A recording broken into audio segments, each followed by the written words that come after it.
Olá galerinha, tudo bem com vocês? Sejam bem-vindos a mais um vídeo.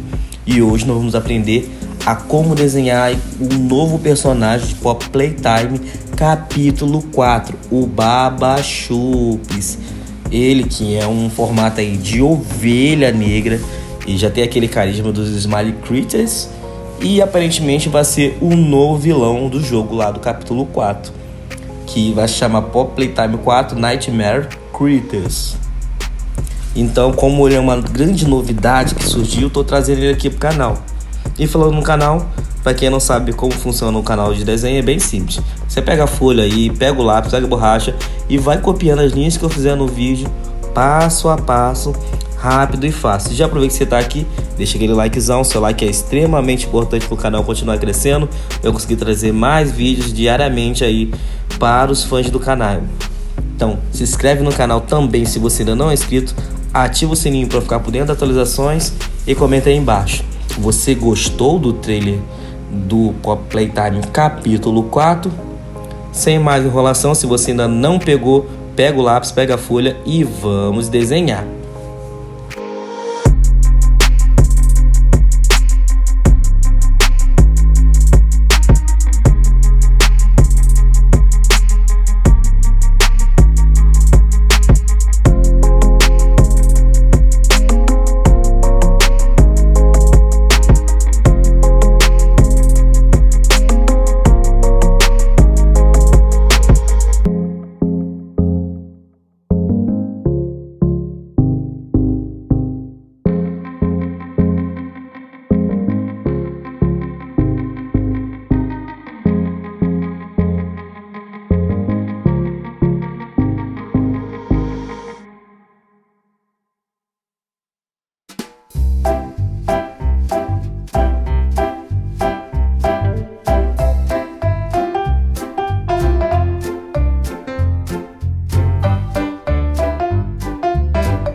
Então é isso, pessoal. Muito obrigado por ter assistido o vídeo até aqui.